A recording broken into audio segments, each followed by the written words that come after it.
Today's event was only placing the Aditya L1 in the precise HaloOrbit. So it was moving towards a HaloOrbit, but we had to do a little bit of corrections to put it at the right place.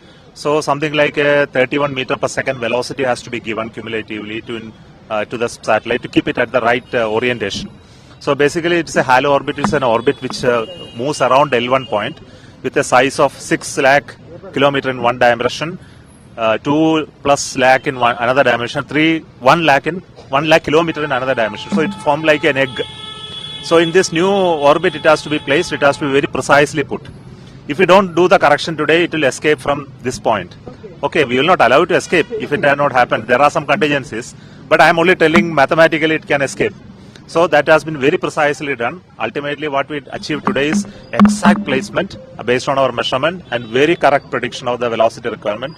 The computer decided to cut off at the accelerometer based cutoff has happened. So right now it is in our calculation it is in the right place.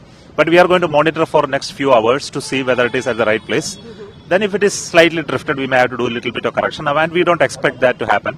How important role this can play, sir? Because as far as understanding the sun is concerned... See, the scientific aspect of this particular mission has already been well described because it is going to look at the solar coronal mass ejection, CME, basically using a primary instrument called the VELC, which is developed by Indian Institute of Astrophysics. And this will look at the corona part of the sun, almost 3 times its diameter, distance away.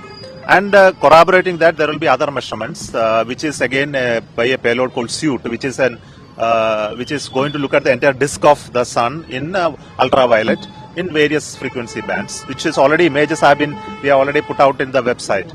We also have particle measurements in what is coming out of the sun by the payload called the PAPA. Then we also have X-ray measurements, which is in low energy and high energy X-rays measurement. We also have magnetometer, which looks at the space magnetic field, which is coming because of these ejections. So it is solar. It is essentially the particle emission which is happening.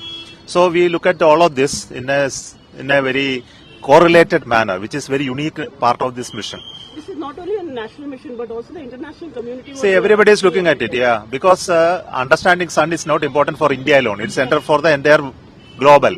So this is what precisely after Chandrayaan-3 landing also our Honorable Prime Minister told. Chandrayaan-3 is for the whole of the world, not for India alone. Yeah. So the solar mission Aditya L1 is also for the whole of this world, for all of us to understand and make use of this scientific importance. Right. So here the impact is on the space weather. Right. You know, space weather is more controlled by such activities, especially the behavior of the sun, which affects our magnetic external fields, and then its impact more on northern latitude and southern latitude, which is more dominant in northern latitudes, and of course southern not much in the equatorial region.